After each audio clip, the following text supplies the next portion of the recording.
Fala, meus amigos, sejam bem-vindos a mais um episódio do canal do Casal Convida. Mas antes da gente começar o episódio de hoje, eu quero que você deixe seu like, se inscreva no canal, manda para os seus amigos, que isso é muito importante pra gente. Fala pra gente quem tá hoje aí, amor.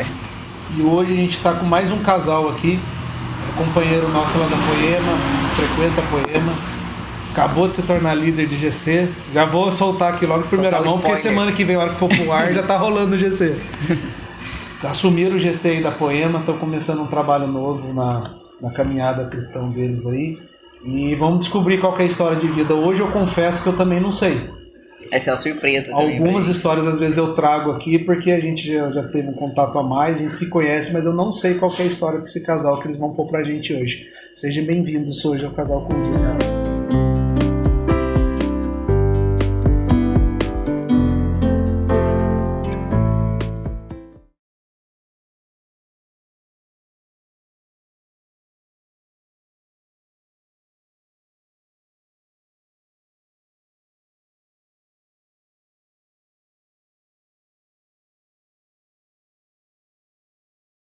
Eu sou o Matheus Orihuela, estou na Poema indo para 4 anos, convertido há 7 anos, esse é o 8º ano nosso convertidos, e esposa da Stephanie, mãe de 2 meninas, Maria Eduarda com 15 anos, a Lívia com 8, sou comerciante, tenho um depósito de material de construção, e é isso.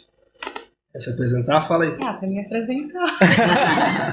É isso. Sou esposa do Matheus. Você é esposa do Matheus. A sua conversão partiu do quê? Quando vocês se converteram, vocês já eram casados? Já, né? Porque a filha tem 15 anos. Agora vamos puxar um... pra ver pra onde nós vamos terminar. E pode falar tudo que você achar confortável. Sim. De falar. Não, tranquilo.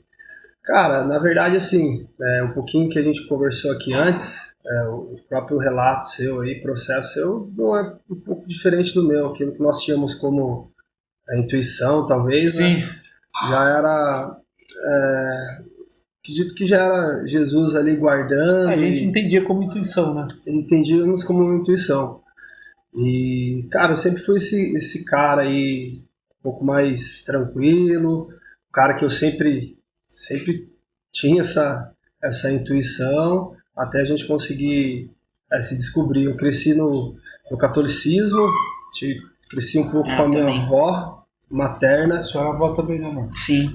Cara, glorifico a Deus por esse processo, porque eu falo para todo mundo que me gerou um temor, sabe?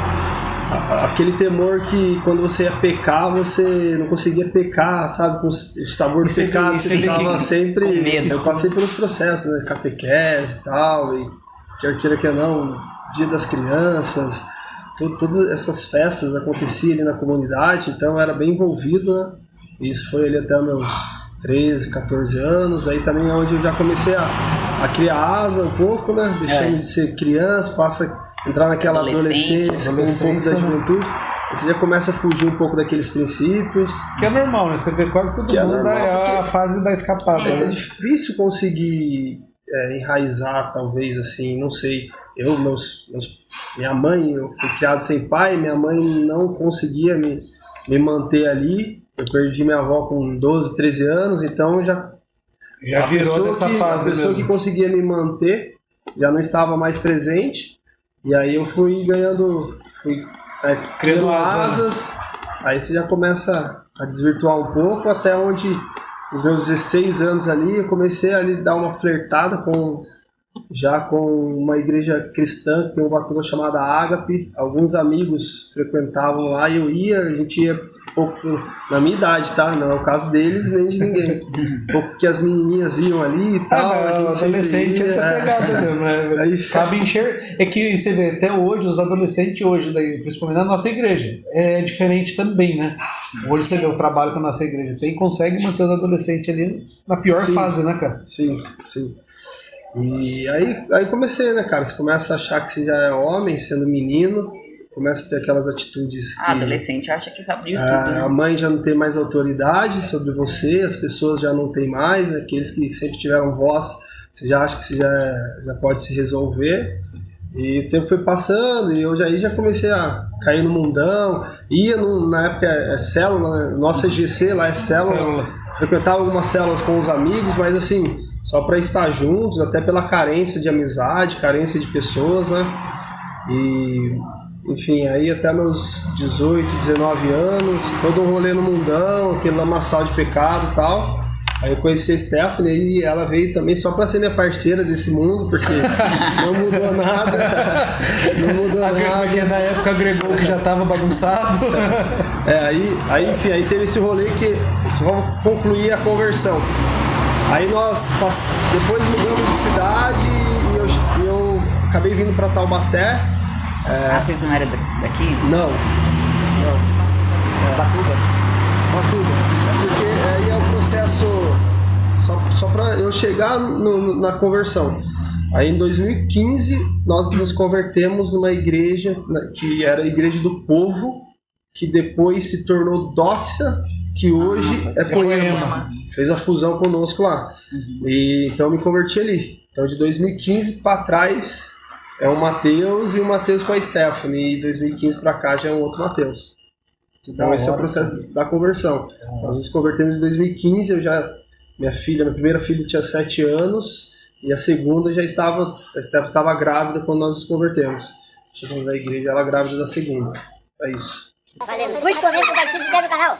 Curte, compartilha no canal. Todo mês só se inscreve no canal, pra mim tá fácil. Canal. Galera, se você tá gostando, curte, comenta, compartilha. E se inscreve no canal aí.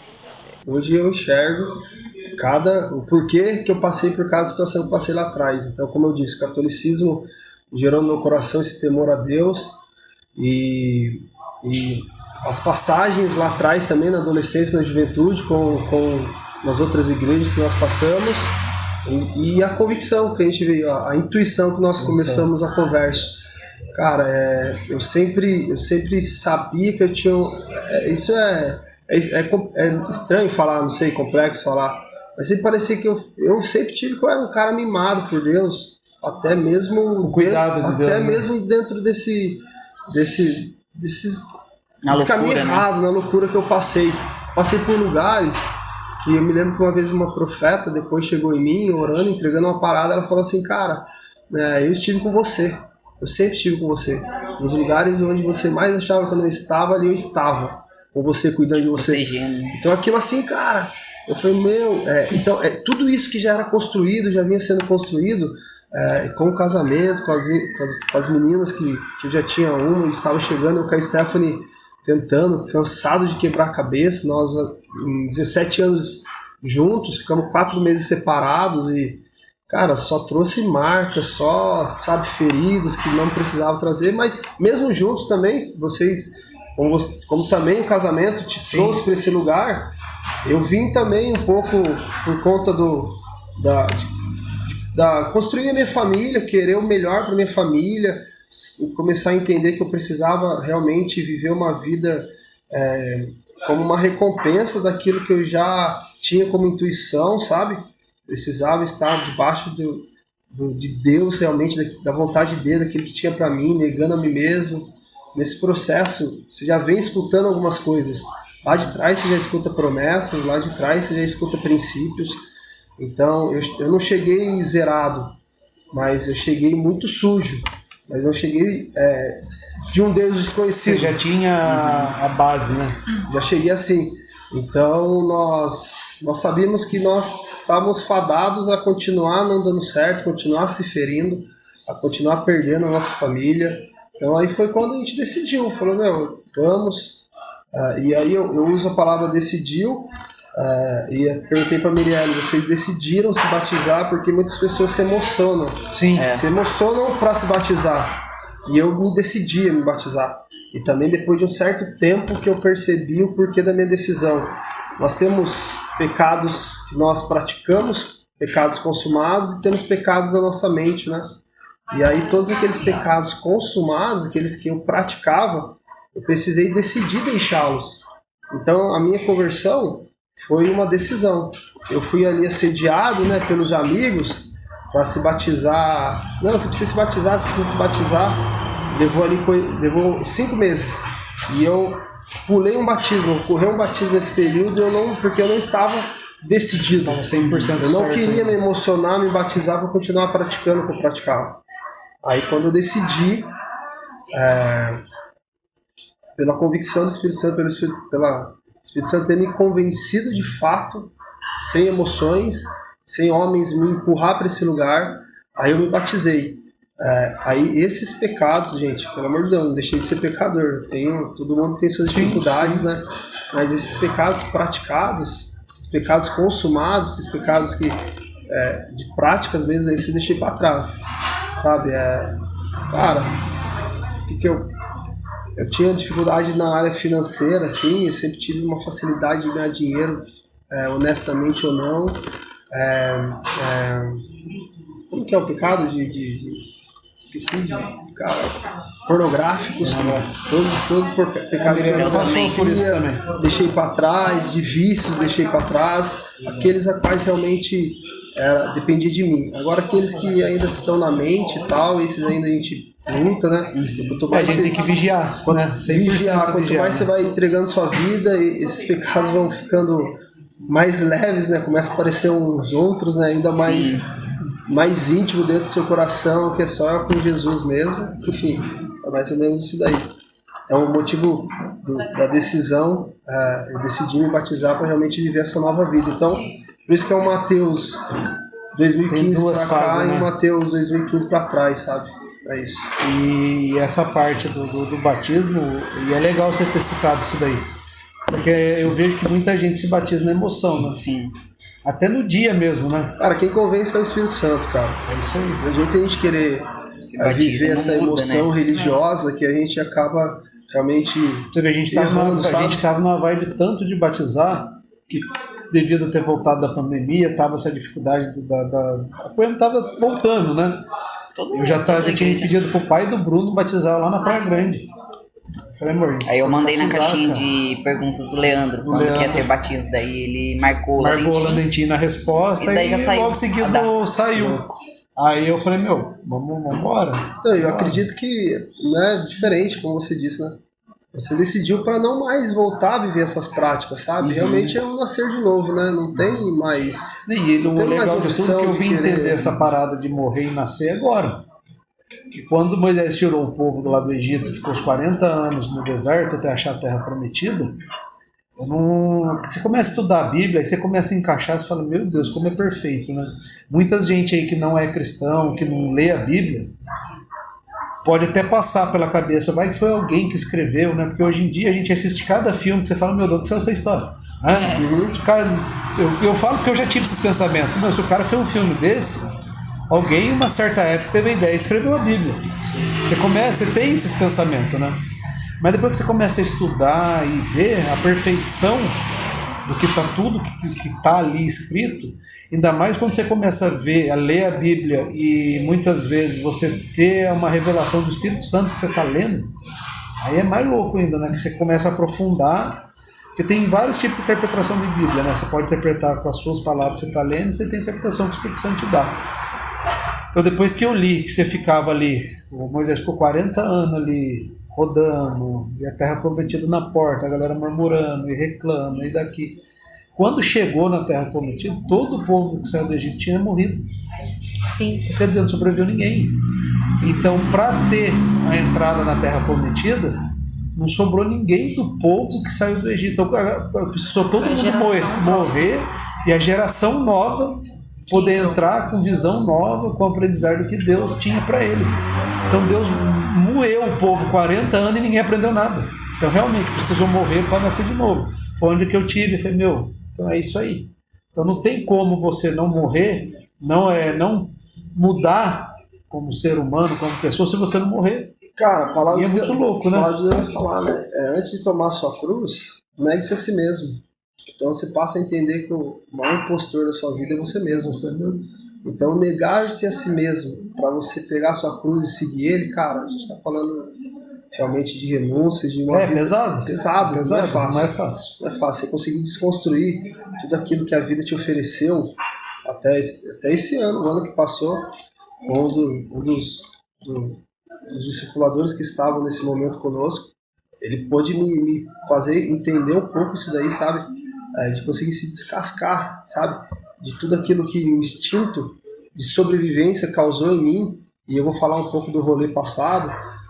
Até hoje, algumas experiências boas e ruins que a gente vive causam na gente cascas. Sim. Essas cascas nos deixam insensíveis das coisas de Deus. Então, você conseguir se descascar, negar-se a si mesmo, é muito difícil, sabe, cara? Te exige muito. Então manda aí, vai qual que é a boa da história. Então, cara, a Cimentuba, que é a minha empresa, na verdade, hoje é do meu tio, 50% dele, né? Mas é mais dele, né?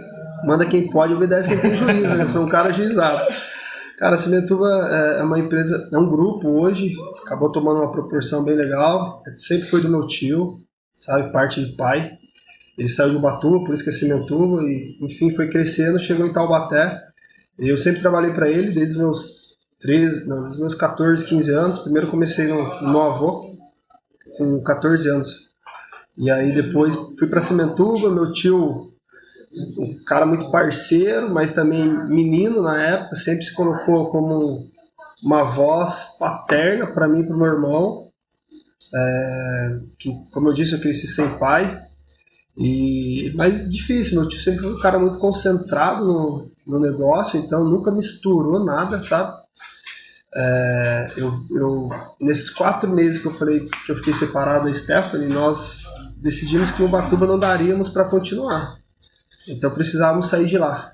E nós saímos de lá em 2010. Meu tio falou, cara, eu tenho uma vaga de vendedor para você na Cimentuba de São José. Eu sempre fui office boy lá em Ubatuba, na Cimentuba de Ubatuba. Depois fui para as vendas, mas fiquei pouco tempo. Ele falou que tinha essa vaga. Aí eu falei, cara, eu aceito. Ele falou, eu posso te pagar R$1.000. Eu com uma filha pequena já de 2, 3 anos, precisando... Cheguei em São José pagando aluguel com R$700 era o aluguel. R$750 o aluguel e ele ganhava 1.000. O aluguel era para pagar aluguel, Luiz. Cara, aí tinha uma cesta básica. Tinha uma cesta básica, aí eu jogava bola, o pessoal de Taubaté me buscava em São José para jogar aqui, aí acho que eu ganhava R$150 por domingo, por jogo, que ali aliviava. Então foi assim, foi um ano desse jeito, sabe, bem sofrido, bem apertado, mas foi um dos melhores anos como casal, foi um ano que nós precisamos realmente nos aproximar de fato, que nós só tínhamos um ao outro, né? E aí, um ano depois, 2011, o gerente da Cimentuba daqui saiu. Aí meu tio falou se eu estava preparado. Eu lembro que até brinquei, meu tio usou comigo até hoje. Falei, mamão com açúcar, né? Não era, a realidade era outra, para você administrar uma empresa e tudo, gerenciar, né? Não é fácil. Ainda mais uma Cimentuba.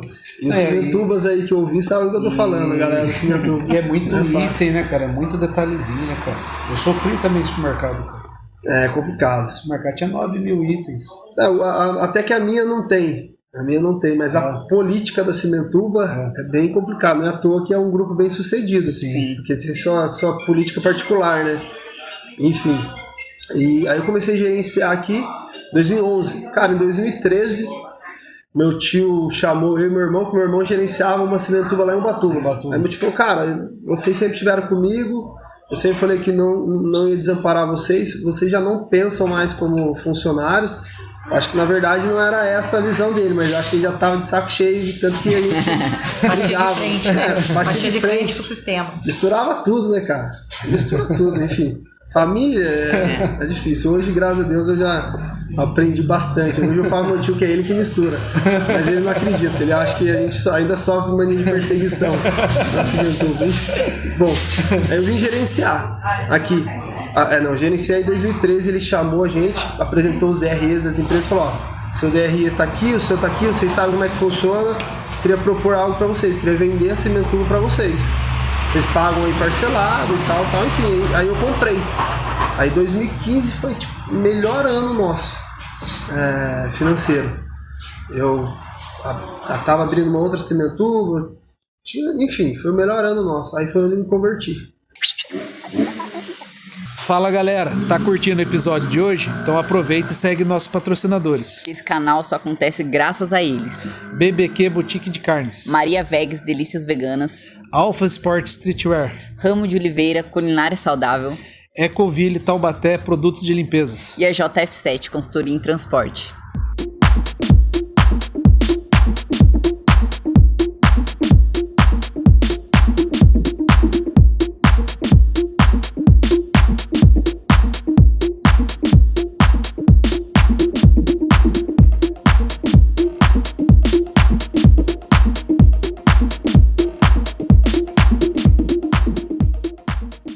Então, Matheusão, daí dentro desse rolê todo você comprou a empresa e você chegou já nessa fase já, né? Você tinha assumido já uma parte da empresa. Então, nós comprou a empresa, 2013 e tal, 2015 nós nos convertemos, então nós chegamos no ciclo de amizades que a gente tem hoje como empresários, né? Mas que não foi muito daí a galera vê a gente realmente, tudo muito bem, parte financeira ok, e não é verdade, existe também, eu com a Esteva a gente colhe muito o que a gente veio plantando esse tempo todo, sabe? Lembrei de uma coisa, posso falar rapidinho? Pode. Eu lembro que a aparência, às vezes, ela engana tanto, né? As pessoas, se ela não vai pra mesa, não conhece a nossa história de verdade. Que eu fiz uma cirurgia pra tirar uma pedra na vesícula que eu tinha, bem nessa época, né, amor? De 2015, assim, a gente tava no primeiro ano nosso na igreja. E aí, eu acho que surgiu um comentário depois, a Stephanie operou. Daí, quando eu voltei pra igreja depois de me recuperar, a mulherada chegou e falou assim, mas e aí? Como é que foi a plástica? O que você fez? Você pôs silicone também? E eu olhei e falei, gente, não fiz plástica. Eu vou tirar a pedra da vesícula. E talvez, aí uma das moças pegou e falou assim pra mim, ela falou, nossa, porque você tem uma cara de rica, achei que você tinha ido fazer a plástica. Tipo, nada a ver uma coisa com outra. Aí daí você vê onde começa as fofocas, né? As pessoas, elas criam uma aparência sua, e da aparência que elas criam sua, elas tiram ideias. E isso é perigoso, porque começa a disseminar, espalha, uma história que nada tem a ver com nada. Vamos chegar até a Cimentuba, até o Matheus empresário, mas vamos voltar lá atrás. Conheci a Stephanie 18, 19 anos ali, por ali. Eu tinha 17 e ele 18. Cara, era office boy da Cimentuba, bem complicado. Eu tive um período na minha vida que eu acho que vale a pena ressaltar. Dos meus 19 aos meus 22 anos, cara, acabei de achar que tava com a asa muito grande, achei que tinha um peito grande também e tudo. Acabei que, cara, indo preso, fiz um BOzão lá atrás, um vacilo, e fiquei 3 anos preso. 3 anos? 3 anos preso. E aí quando, cara, eu saí... moleque, cara, 19 aos 22? anos, cara. 19 aos 22. Posso perguntar o que foi? Pode, cara. Curioso, né? Não, cara, é bem tranquilo, assim. Eu comecei, logo no começo do relacionamento com a Stephanie, cara, eu ganhava R$450, pagava 400 de faculdade. Fazia educação física em Ubatuba, então era tudo muito difícil. Você fazia educação física e hoje você não sabe nem o que é um whey. Não sei, eu fiz um ano, porque daí... legal. Mas ele queria ser professor eu aprendi de futebol. Do futebol. Cara, na verdade, eu precisava ser alguém, apesar de ter um salário, né? O mais alcançável pra mim ali, Ubatuba não tem faculdade. E de repente a Unital foi pra Ubatuba aí armou. E trouxe essa proposta. Sobrava 50. Eu já era um cara do rolê da área esportiva. Aí, sobrava 50, ficava apertado ali. E conheci uns caras na época. E... O quê? Na verdade, eu vou falar e aí depois ele vê, mas como o Matheus teve a falta da paternidade dele, o pai dele abandonou ele quando ele tinha 4 anos e os irmãos dele são 1 ano de diferença, então eram 3 irmãos, ele o mais novo, o pai dele saiu... Você foi o mais novinho. E o pai dele largou a mãe dele quando ele tinha 4 anos e foi embora, e sumiu. O pai dele foi realmente assim, de vez em quando aparecia. E quando fazia 1 ano que a gente tava namorando, e o pai dele voltou pra Ubatuba, certo? E o pai dele se envolvia com esses meninos que mexiam com as coisas erradas. O pai dele estava sempre envolvido com coisa errada, sempre foi para esse lado de mexer com o que não devia. O pai dele já tinha ido preso. E ele não tinha contato. E aí você imagina um menino de 18 anos, que é um menino, Sim. passando por aquele processo de se entender como homem. O pai dele volta para a cidade, começa a se aproximar dele. A gente estava namorando há 1 ano mais ou menos. E ele, para poder ter o pai, começou a caminhar com o pai e conheceu os amigos do pai, que eram os meninos do crime. Pode E aí pode ser, eu tenho pra mim que, na verdade, ele queria uma aprovação do pai dele. pode ser, com pode ser certeza. essa carência, falta paternal, enfim. Mas Foi a primeira vez que você teve, você se jogou, né? Ele era muito de boa. cara, Ele era muito de boa. é difícil a gente falar, né? Eu não sei. Difícil. Era pra você ter passado. Eu não desconsidero A hora o que você viu, foi. Cara, não, eu não foi tão assim. Levou um tempo com os amigos, com esses colegas, né? Aí os caras roubavam lá uns negócios, eu ia buscar pra vender, sabe? Pra fazer uma renda. E aí quando eu me vi... Você vendia as coisas? Eu pegava umas paradas pros caras pegavam essas bobeiras, celular, relógio, corrente, enfim. Os caras roubavam, você pegava e ia vender. E Vendia aí na faculdade. até o dia que eu acabei indo, os caras... Eu peguei a moto emprestada pra sair com ela, eu andava armado nessa época e de repente eu me vi ali na situação, pronto pra ir, os caras iam roubar e falaram, dá uma carona e tal. Nossa. Só vai pra dar uma carona. Eles estavam em outra moto e eu nessa moto, acabei indo dar uma carona. Você foi preso E, cara, porque não você entrei na tava casa. junto. Não, na verdade, sim. Ele sabia, ele Fiz parte, sabia. Tudo, não tava inocente na parada. Só que eu não entrei na casa, nada. Enfim, acabei tirando 3 anos desse BO aí. E quando eu saí, a Stephanie me visitava. Nos últimos meses meu pra ganhar a liberdade, a Stephanie engravidou. Só que, cara, tem um rolê que o pai da Stephanie era polícia. Meu pai né? era polícia. Aí, Nossa, uma situação. Enfim, eu saía, conheci a Duda, ela tinha 3 meses, quando eu pude vê-la a primeira vez, assim, né? Foi numa primeira saidinha. Aí eu ganhei a liberdade definitiva, ela tinha 6 meses, aí foi onde nós fomos morar. Aí fui morar num quartinho, era um quarto, banheiro e cozinha. Ficou tudo mais difícil, né? Porque daí a pessoa não dá a oportunidade também de... Ah, Então, e aí o tio dele deu. Meu tio, dono da Cimentuque, me Que abraçou acolheu, você de eu novo. já Sempre, trabalhava eu com sabia. ele, enfim. O tio fera. sempre teve essa figura paterna. Ele sempre entrou nessa brecha Já aí dentro dos conhecia limites você, né? dele, porque ele tinha os filhos deles, É, enfim. ele tinha E esse tio é irmão do seu pai? Meu pai. Caraca, né, E, cara? cara, só que o rolê mais louco é que, assim, a família minha, por parte de pai, eles sempre foram muito ricos, né? Só que como não teve essa aproximação, o meu irmão mais velho já cresceu mais próximo deles. Eu não, cresci com a minha avó materna, Família e, cara, da- caiçara, raiz, muito pobre, mas, assim, a casa dela é um coração de mãe, todo mundo chegava, todo mundo ficava. Então eu era um origuela, sabe? Todo mundo me via origuela, mas ninguém sabia a realidade, né? Meu avô era o dono do shopping center da construção, Caramba, que Matheus. era o maior do litoral norte e até Paraty, e minha casa foi ter piso, eu tinha 16 anos. Caramba. A casa era reboco e contrapiso. Tudo, mas isso daí tudo da parte do seu Casa pai. de Tudo a parte da minha reboco. mãe. Parte da sua mãe Porque mesmo? meu pai saiu. Meu pai nunca. Não, mas essa parte de material de construção era É do sempre da pai. parte do seu pai. Sempre do pai.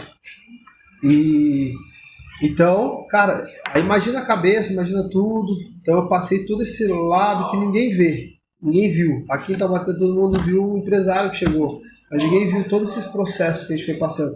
Aí nós moramos 2 anos nessa casinha, eu trabalhando já aí, a situação pior ainda, né? Com essa mancha, né?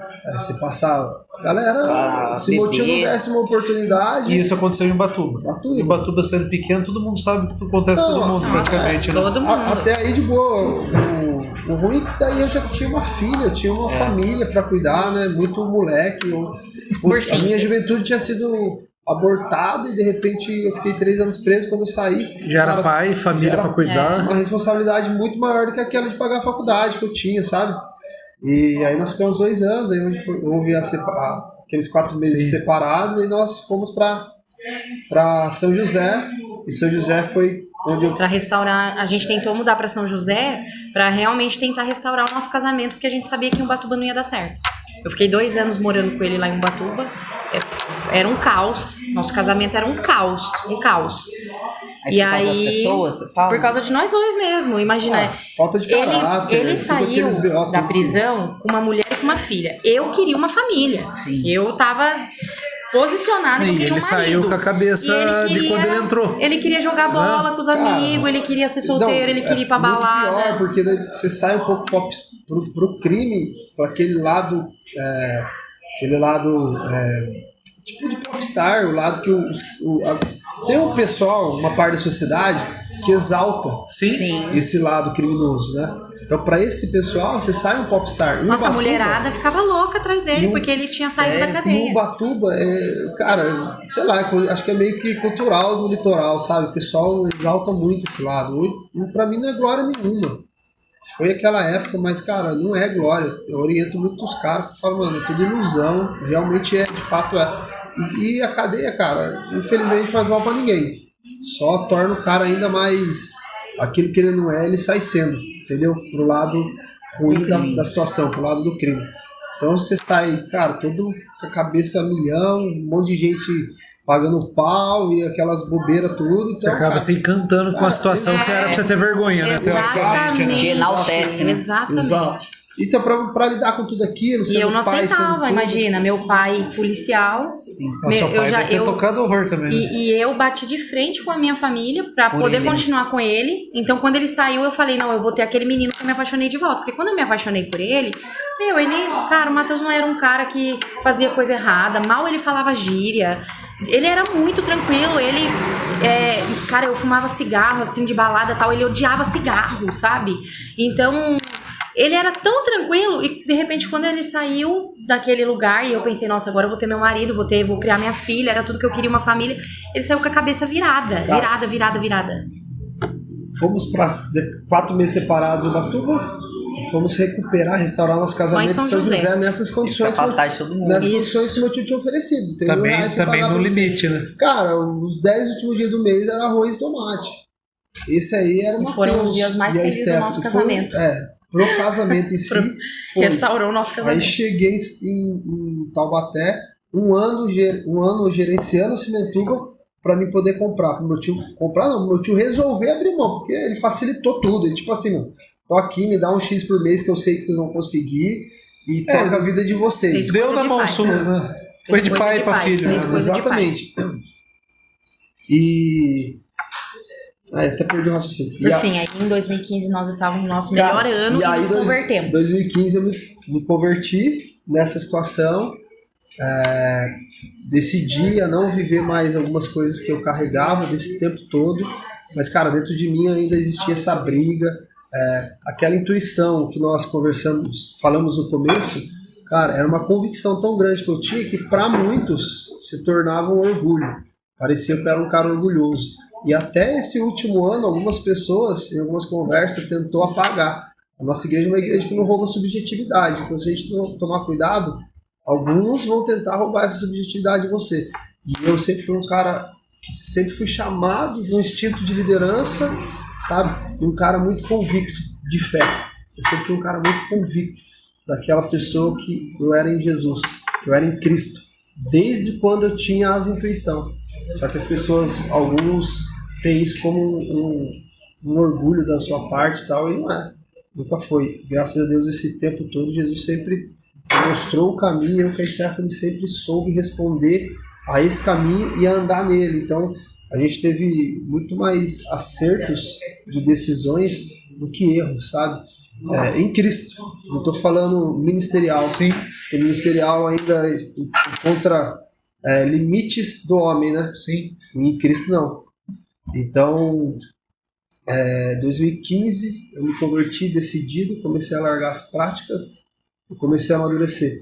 No tempo que eu fiquei preso, a única coisa que eu poderia me apegar era a Deus.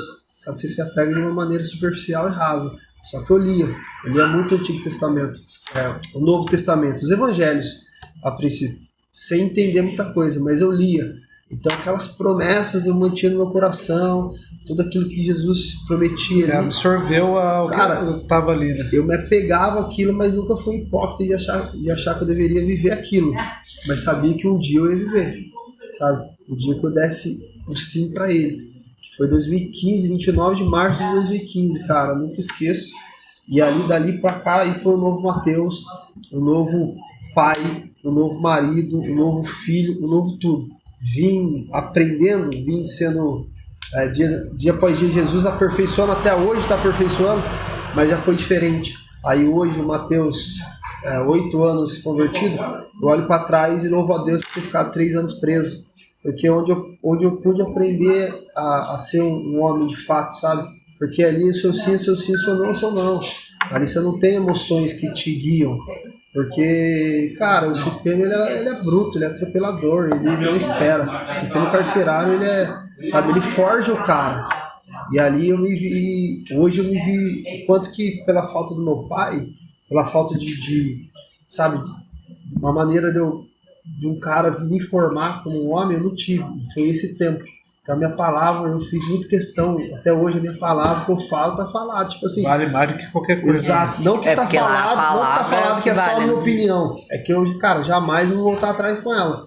Se eu falei, eu vou cumprir, sabe? Então até nisso eu penso 2 vezes em falar. Ele é muito assim também. Porque lá dentro, se você fala e não cumpre, cara, você é perseguido pelo que você falou. Isso é bíblico também, né? Sim. As palavras não voltam atrás.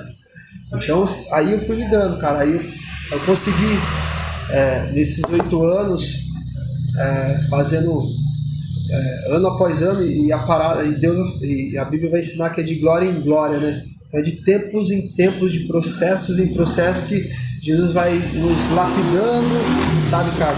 Vai nos refinando conforme a medida que Ele quer pra gente, a estatura que Ele quer para aquele tempo, e isso Ele vai te dando estatura, vai te dando autoridade, e aí eu fui começando a Jó 42:5 vai falar que antes eu te conhecia por ouvir, hoje meus olhos te veem.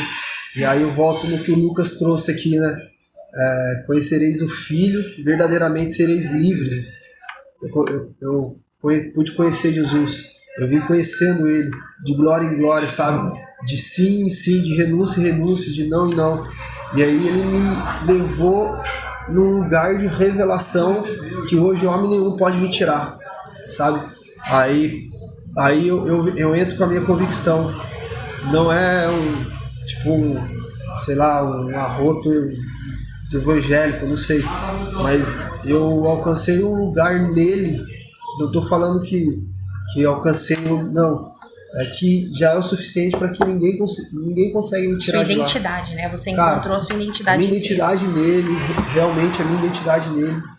Esse lugar que eu alcancei, cara, e aí eu acho que um pouco do que o Paulo vai falar, sabe? Não é a fome, não é a nudez, não é principado, não é nada que vai me tirar desse amor, desse lugar. Eu não tenho nada, cara, que hoje que eu possa me ofender, nada que possa me trair, nada que possa acontecer. Como eu disse, a gente conversando aqui, né? Eu já tive em outros lugares, de repente eu voltei pra cá, fui de novo, voltei, e cara, nada disso me parou, nada disso vai me parar, porque realmente eu pude conhecê-lo, sabe? Então ninguém consegue me tirar desse lugar. Eu acho que quem conhece Cristo verdadeiramente não volta. Não tem mais pra onde voltar. Não dá pra voltar atrás. Não tem mais. Ainda mais quando você começa a estreitar o relacionamento, né? E você, quando a gente vem em vida, qual que é o único lugar que a gente sonha sempre de voltar? A gente passa por uma dificuldade, aí casa, sai de casa, onde que a gente sempre quer voltar, não é no colo da mãe? Sim. E quando você conhece Cristo de verdade, parece que você está no colo da mãe sempre, né? Você vê o cuidado, o zelo, parece que você está no colo de sua mãe. Então todo mundo tem esse sonho, né? Você vê tanta gente falar, casei, nossa, saudade da casa da minha mãe, que eu não fazia isso, minha mãe fazia aquilo. Nossa, passando a dificuldade, saudade de quando era bebê. A gente sempre quer o colo da mãe. E quando você dá o sim, né, se abre verdadeiramente para Cristo, eu chego a comparar essa situação. Cara, é como se fosse um colo de mãe. Cara, aí eu começo eu entendi que não é um Deus que se fez pai, sabe? Mas um pai que se tornou Deus. E aí eu venho um pouquinho mais para trás e vejo que é um amigo fiel, um pai bom e um Deus poderoso. Não um Deus poderoso, sabe? Sim. Cara, porque é tão real. Cara, a maior virtude que eu tenho de Deus para mim é que Ele é tão fiel, sabe? Que, cara, a fidelidade dele em companheirismo, em amor, sabe, cara, é algo que não tem como a gente explicar. Eu costumo dizer que a gente não prova a existência de Deus para ninguém, a não ser para você mesmo. Porque, cara, eu sempre dava um exemplo que a Stephanie não gostava, mas, cara, não tem como você falar, dar um exemplo, não tem como você falar assim, a Mirielle, a melhor mulher na cama. Cara, só você vai saber disso, porque só você tem intimidade com ela. Não tem como mais ninguém saber, assim é com Deus, cara. Aquilo que você vive com ele, é só você que vai poder dizer íntimo, se realmente né? ele é tudo isso a qual você está falando. Ninguém vai poder trazer ninguém isso pra você. consegue ter a experiência. Eu acho que a experiência é única de cada um. única, né? singular, né? É única. E, cara, aí em 2015 eu vim construindo, convertido. Aí, cara, como que eu vou ser pai? Em 2015 minha segunda filha estava vindo, eu não tive referência de pai. Cara, eu não tive referência de Aí marido. você entrou numa outra parada. Eu não tive referência de marido. Minha sogra nunca teve um marido. Cara, minha mãe, uma guerreira, com 21, 22 anos, criava 3 filhos, que foi seguido. Meu irmão com 4, meu irmão com 3, minha irmã com 2 e eu nascendo. Caraca, velho. E minha mãe ali, acho que até uns 3 anos da minha vida, 3 ou 4, mesmo nessa a diferença de idade dos meus irmãos, cara, ela bancou sozinha, sabe? Eu me lembro que minha mãe precisava sair para fazer o magistério à noite e trabalhar de dia. Cara, é uma loucura. Então eu não tive um lar construído. Eu tive casa, não tive lar. A mãe foi mãe e pai, né? Cara, minha mãe foi tudo. Tanto que eu cresci com a minha avó materna, avó, né? sabe? Então, cara, não tinha... Era tudo estragado, né? Não tinha referência de nada. Cara, 2015, quando eu me converti, aí começou todos os processos. Começou o processo. Aí há 3 anos atrás, a minha filha mais velha chega em mim e fala: nossa, pai, como que você consegue ser o pai que você é se você não teve referência de pai? Ele cortou o coração. Por dentro, falei, né? cara, eu tive a referência de pai, né? O melhor pai, não desse pai. Sim. E eu não culpo meu pai de nada. Hoje meu pai é próximo a mim, a gente tá todo dia juntos, ele trabalha comigo, um cara que me ensina muito humildade, mas, cara, é outro rolê. Eu acredito que quem tem um bom relacionamento com o pai, diferente de mim, o pai mesmo natural, quando conhece Jesus sabe que é inigualável, não tem como. Assim, é difícil a gente falar. Dessa intimidade é muito difícil falar. E aí Jesus foi me ensinando, cara, a ser um pai, a ser um marido. Ainda estou em todos os processos, cara. Mas, cara, volto a repetir. Todo dia eu digo sim para todos esses processos. Sabe, cara, precisar morrer um pouco mais para amar minha esposa, eu vou morrer. Precisar me entregar um pouco mais para me tornar esse pai de 2 meninas para ajudar ainda, que nem para ser de 2 meninos, né? Mas, nossa, eu louvo a Deus pelas gatas que eu tenho. Meu pai foi muito presente na vida do Matheus também, né? Houve um período, né, nessa... O início deve ter sido complicado, né? Essa história conturbada de nós dois, né? Que houve esse período no momento em que a gente se separou, depois de 2 anos eu morando com ele em Ubatuba. Eu tava extremamente ferida, machucada com o relacionamento e tudo, com uma criança no meio. E diferente do Matheus, eu já cresci num lar completamente estável, assim. Era meu pai, minha mãe. Meu pai faleceu já tem 1 ano e meio, mas viveu com a minha mãe a vida toda. Eu não vi o meu pai e minha mãe brigar nunca na minha vida. Porque nunca. Era militar, o militar tem aquela doutrina de tudo certinho. Exatamente. E tipo assim, ele e minha mãe, eu acho que quando brigavam, eles de fato trancavam a porta e os filhos não viam. Então, eu fui desconstruída por Jesus até de um casamento perfeito, sabe? Porque eu achava que, como assim? Eu não me entendo com meu marido, meu pai e minha mãe nem brigam, meu pai era perfeito na minha visão. Então, eu fui uma filha que eu fui criada num lar, assim, extremamente muito amada pelo meu pai, pela minha mãe. E quando a gente se separou, meu pai e minha mãe estavam com ódio do Matheus, né? Imagina. Com ódio. A neta deles era tudo pra eles. A filha, eu sou a filha mais velha, tenho 2 irmãos abaixo de mim, uma irmã e um irmão. E aí, cara, eu voltei pra casa dos meus pais, então eles tinham muita raiva do Matheus, assim. E meu pai chegou a falar pra mim, assim, se você voltar com ele, você vai esquecer que você tem pai e mãe. Cara, porque nós não vamos admitir mais. E acabou que agora, no final, nos últimos, não sei, morreu 1 ano e meio atrás, mas os últimos 4 anos, assim, foi muito louco, porque a gente pôde batizá-lo, sabe? Nós batizamos meu pai e minha mãe. Meu cunhado. E eu converti meu sogro, assim, eu pude participar da conversão dele, mas genuinamente quem me converteu foi ele, sabe? Meu sogro teve muitas feridas na vida cristã, na vida ministerial, e mesmo assim, cara, ele nunca perdeu a identidade dele como um filho. É louco dizer isso, mas ele me ensinou muito, me converteu assim, É doido. Hoje, até esse dia estava massa, mas tanta coisa acontecendo, você tá muito pacificador, você parecendo meu pai. Eu falei, cara, realmente, eu, tipo assim, dentro de mim, eu falei, graças a Deus que eu tô parecendo esse cara. Meu sogro realmente era um cara que tinha um domínio próprio, um cara que era um pacificador, um coração gigante, e no final a gente pôde... Meu sogro, eu entendia no começo essa proteção que ele tinha, ainda mais que veio a minha filha, né? Então por isso que houve essa... Mas meu sogro sempre foi um cara que sempre foi a favor do nosso casamento. Antes dele falecer, assim, a gente passou a ser melhores amigos, a ponto de eu reconhecer, cara, um amor masculino dele, tá ligado? A ponto de eu, se alguém um dia perguntava se foi amado por um homem, cara, foi Eduardo Galego, não foi outro cara. Meu tio sempre, cara, meu tio é um pai pra mim, meu tio Dom Nascimento tudo. Eu tenho como um pai, assim, o cara que sempre esteve comigo, mas meu tio sempre foi, talvez, e eu entendo, porque ele também teve um passado dele. Talvez ele ainda precisa abrir o coração dele e destravar algumas coisas que bloqueou ele lá atrás.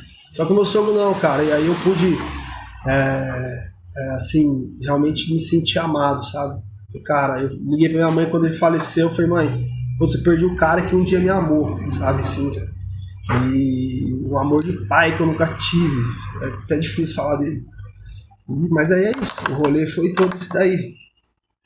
E cara, e a gente vem construindo com o casamento deles, como a Stephanie citou, dos pais, com o casamento do meu tio, que trazia também muita referência, com tudo aquilo ruim que aconteceu no meu passado, como tendo que me virar desde criança, cara, tendo que ter o instinto de sobrevivência aguçado, porque senão, cara, passei fome quando moleque, minha mãe não tinha condições, cara. E era um cara assim que às vezes veio na casa dos meus tios colocavam um pão na mesa e eu ficava, não quero, porque eu sabia que a dificuldade que eu tinha na minha casa, eu sabia que poderia ser da deles, não queria ser um peso. Cara, passei várias a gente não queria comer pra não, pensando que ia faltar pra eles. Exato, cara. Coisa, né, exato, cara? E sempre assim, cara, cresci depois de um tempo pra terminar pra atrapalhar mais ainda. Minha mãe teve um quarto filho, o meu padrasto, que foi por 15 anos do meu padrasto. Cara, um cara ruim, um cara que bebia, cheirava. E minha mãe, cara, dentro da carência dela, precisando de um homem, ela não conseguia também se livrar, sabe? Eu entendo ela, super entendo. Mas aquilo gerou, me lembro do aniversário de 15 anos, o padrasto não tava na minha cara, nem no dia. Então, assim, putz, as coisas muito complicadas, sabe? Me perdi nesse tempo, nesses 3, 4 anos, fiz tudo que tinha que fazer de errado. E depois que em 2015, quando eu decidi, por isso que eu tô, sabe, cara, eu tô frisando essa decisão. Pra que ninguém... Que tem que ter a virada de chave, né, cara? Que ninguém se emocione. Que todo mundo venha realmente com o coração entregue. E decida viver realmente esse evangelho, mano, que é vida. E é vida em abundância. E aí foi onde, cara, as coisas foram restaurando. Tudo que eu vivo hoje, Marquinhos, tudo que eu vivo hoje, cara, eu nunca enxerguei viver.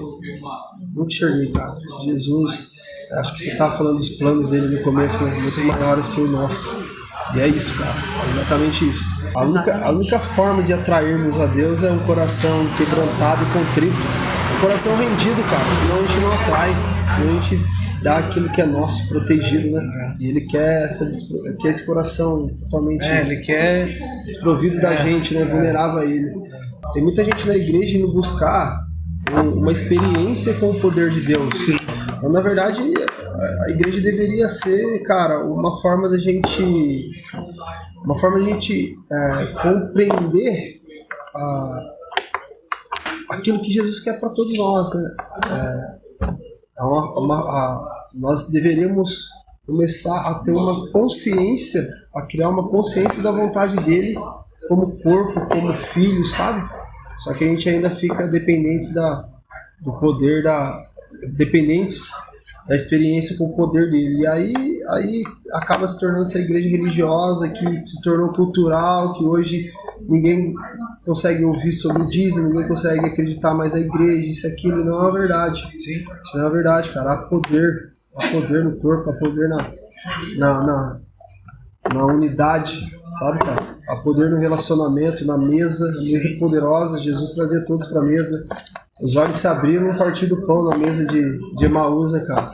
Foi nessa mesa que os olhos se abriram. Então, infelizmente, muitas pessoas abusaram e abusam até hoje da fé cristã, né, cara?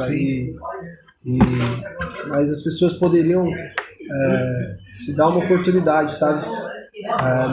Não falo da Poema em si, mas a Poema é uma igreja qual ela sabe, depois do tempo, acolher, de trazer uma verdade, sabe, cara? De gerar isso aqui.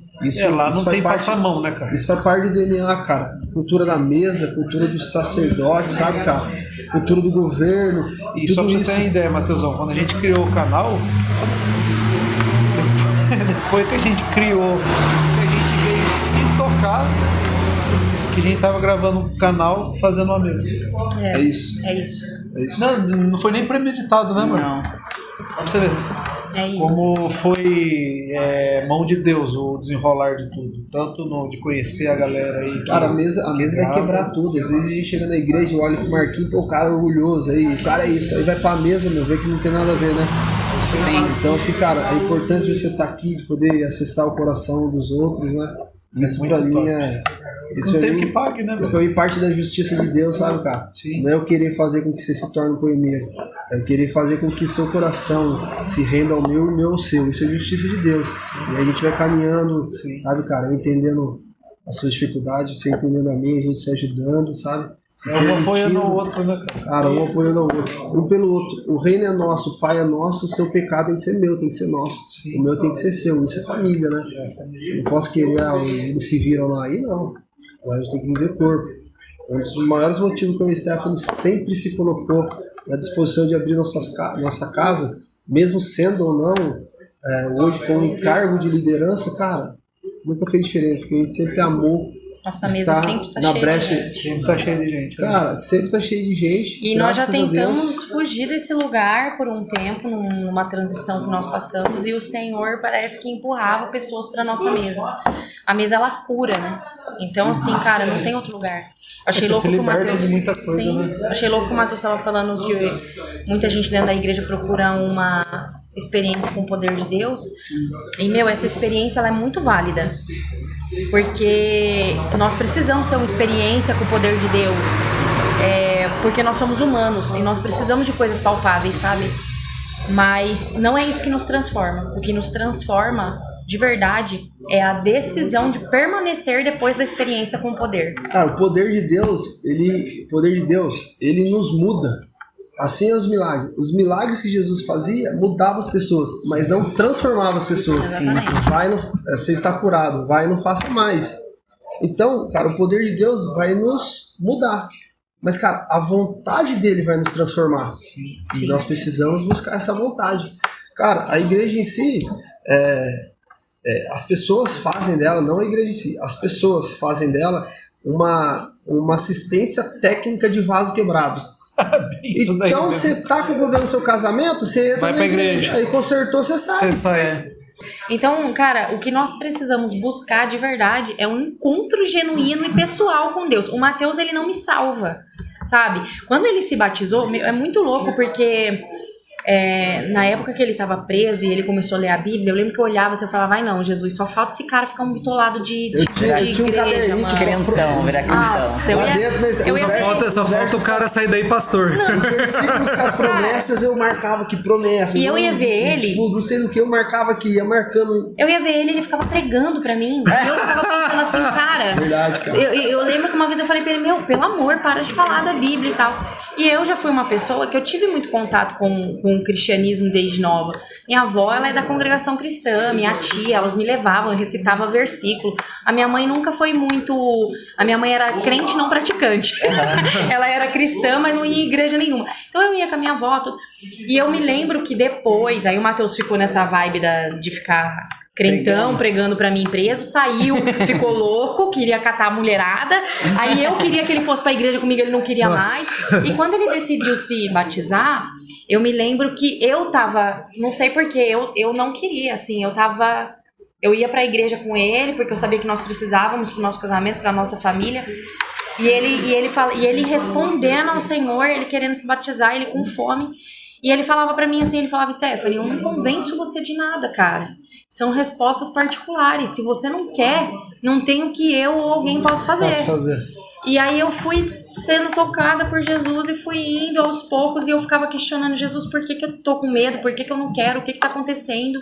Eu já quis tanto estar nesse lugar, eu implorava pra ele ir pra igreja comigo pra gente restaurar o casamento e hoje que ele tá Eu que não tô se querendo ir. posicionando, parece que eu não tô querendo responder. Então é muito particular. Cara, eu com a Stephanie sempre foi muito intenso, sabe?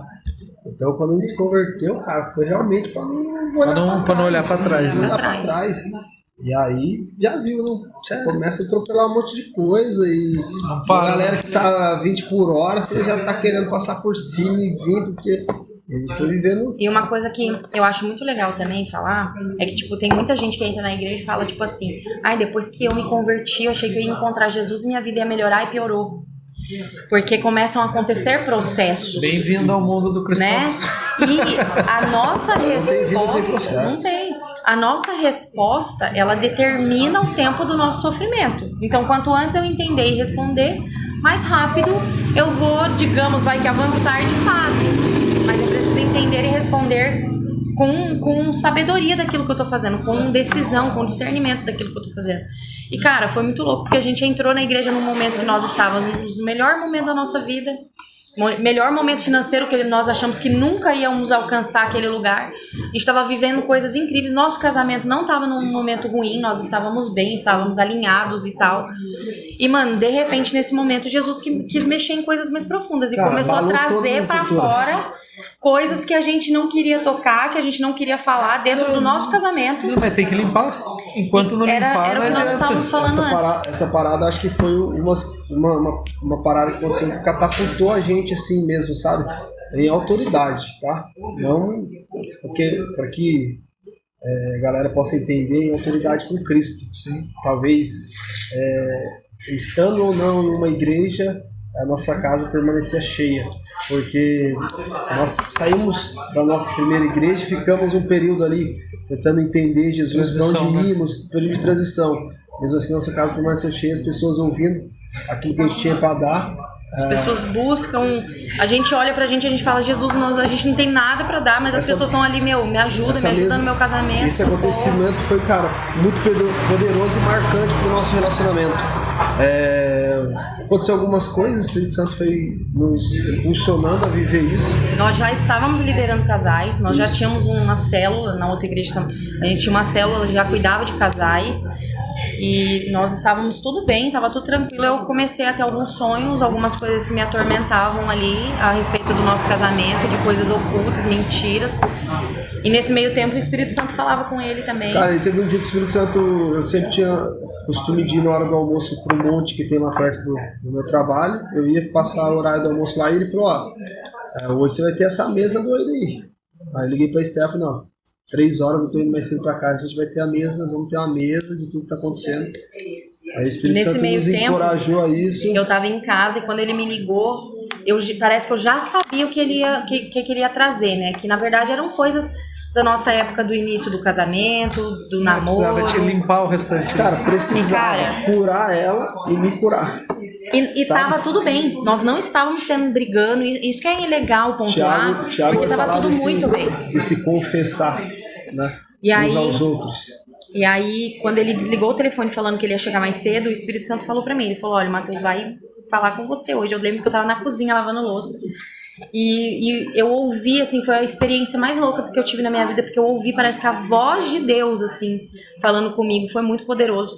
E Jesus falou comigo, ele falou assim, eu não vou construir a casa de vocês sobre a areia, mas eu vou construir sobre a rocha. Porque quando vier a tempestade, vendaval, vocês vão permanecer em pé. E se nós não pudermos trazer à luz as coisas que estão ocultas, vocês não vão estar preparados para o que eu tenho sobre a vida de vocês.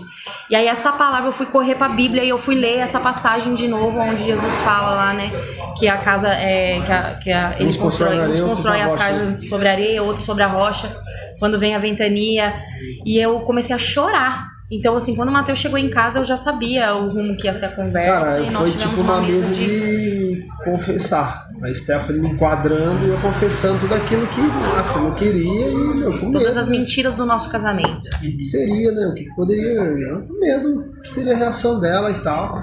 Mas assim, também não me calei, me encarei. Né, Stephanie? A gente Aí ele pôs pra confessou fora. traições, confessou A gente passou por isso também. Aquilo, mano, sabe, Marquinhos, são Poderoso. 8 anos ali, a palavra de Deus fala, os que estão de pé, cuidado para que não caia, então a gente precisa continuar vigiando. Mas, cara, são 8 anos convertidos. Os amigos meus de Ubatuba, eles, acho que até hoje lá, eles continuam fazendo aposta. E o Matheus, daqui a pouco tá aí, já passaram os 8 anos. Só que, cara, eu fui curado, sabe? Ao mesmo tempo que eu curei as feridas que eu causei, o Espírito Santo curou, também me curou dessa minha fraqueza desses pecados que eu cometi lá atrás, sabe? Então, assim, eu vigio, né, cara, os que estão de pé, cuidado para que não caia, eu tomo esse cuidado. Cara, quando eu preciso, eu confesso, quando eu tô mal, eu peço oração. Mas, graças a Deus, eu fui curado, cara. Graças a Deus, é ser vergonhoso da minha parte se falar que, eu caí por isso, que aquilo. Não tem, existe. né? Cara, Você eu já não entendeu o caminho, Cara, eu né? não sinto mais. Essa fraqueza que me dominava, que me tinha, não tem mais. Porém, a gente precisa continuar vigilantes. A vida Sempre. nossa é vigiar, porque eu vejo assim, não é à toa que vocês estão aqui hoje, não é à toa que a gente tem um canal. Deus, ele escolhe algumas pessoas para colocar em destaque por ele, né? Então, essas pessoas que são colocadas em destaque, foi o que ele se falou. Não foi à toa que lá atrás a gente tinha tal da intuição. Lá de trás, Deus já sabia o que ele tinha planejado para todos nós, né? Sabia onde ia te colocar, Eu creio nisso. sabia onde ia colocar a gente. Há 20 anos atrás eu conheci os donos do BBQ, hoje eu estou gravando aqui. Então ele sabe de todas as coisas, ele sabe onde a gente vai estar. E essas pessoas são as mais atacadas. E enquanto você está dentro da palavra, está firme com Deus, nenhum demônio chega perto de você. E é um esfriar, não precisa nem ser muita coisa. Eu creio que seja um dia que você faça, que você não está entregue a Deus, já é uma brecha grande para o demônio colar no seio e te levar para o lado ruim. Cara, É um vacilo. No meio da pandemia, nas lives, o Lê pregava muito sobre isso daí, sabe, cara? Que as coisas não acontecem da noite pro dia. Elas vêm acontecendo no seu coração, vem vindo, vai acontecer na mente, vai vir, Começa vai com vir. o pensamento. Na hora que entrou no coração. Então, ninguém rouba da noite pro dia, ninguém trai da noite pro dia, ninguém nada. Você vem aqui, ó. Você vem comendo. Vai entrando, É o mesmo tal, processo tal, da tal, semente, até Matheus. Você chegar vai no plantando. coração. Um dia você planta uma coisinha, outro dia você planta outra coisinha. Na hora que você vê, nossa, fiz isso. Você entendeu? E a gente é cristão, a gente sabe que nem a Mirelle que fala muito isso. Depois que você vira cristão, você não peca, mas é gostoso. Não, acabou. Não Exatamente. tem mais. Galera, Mas vou foi dar um um- presentinho foi pra doido. vocês. 2, na verdade. Vocês já comeram feijoada vegana? Não, eu nunca comi nada, vegano. Da Maria Vegas. Meu Deus, que chique. Dá uma olhadinha no Instagram dela aqui depois. Sim, vamos E seguir. esse daqui, ó. Gente, Vocês estão do sendo céu. o primeiro a ganhar esse kitzão aqui. Tá? Esse daqui da Ecoville. Veio com a louca da faxina. Mandaram pra vocês. Veio com a pessoa certa. É muito top os produtos Você deles. sentiu o cheiro disso aqui? Sentiu. Nossa, é maravilhoso. A Stephanie falou que já comprou coisa deles lá. Eu gosto. Nossa, veio pra pessoa certa, gente. Esse aqui é maravilhoso. Cara, Quer a gente deixar a foi- Stephanie feliz? Cara, Dá a gente produto de foi- a gente foi nos limpeza. Estados Dá produto Unidos de no ano limpeza. passado. Nós fomos em janeiro, depois em dezembro. Cara, as duas voltas foi uma mala só de produto de limpeza. Limpeza. Quem tá nos Estados Unidos pra E trazer compra produto de produto de limpeza? Ninguém acredita Olha. que eu faço isso. Eu faço. Eu trago as coisas que não tem aqui. Valeu. Curte, comenta, compartilha, se inscreve no canal. Curte, compartilha no canal. Todo mês só se inscreve no canal, pra mim tá fácil. Canal. Galera, se você tá gostando, curte, comenta, compartilha. E se inscreve no canal aí. Galera, show. Gostaram dos presentes? Muito, muito, muito. Amei, amei. Meu, foi bom a doida da demais. faxina. A doida da faxina que gosta de comer. Minha cara, falando pros fit isso. Meu, foi, Mas é bom, vegano. foi bom demais essa mesa aqui com vocês. Foi top saber um pouco mais da história de vocês. Amei. E ver que o que Jesus trabalha na vida de cada um.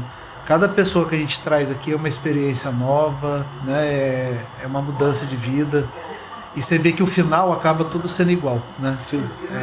Tudo é para honra e glória de Deus, né? Gente, muito obrigado por vocês Obrigada terem a vindo. vocês, casal. Agradeço o convite, cara. Eu sei que você Confiança. quase desmaiou a hora que eu te convidei. Sim, 5 vezes no banheiro. O Mateusão não gosta muito de falar da vida dele assim nos holofotes, né, Mateusão? Nossa, É tímido. corro. Mas Deus usou ele dessa vez, que eu Amém. tenho certeza que a palavra que ele deu aí vai servir de exemplo para as pessoas que estão precisando.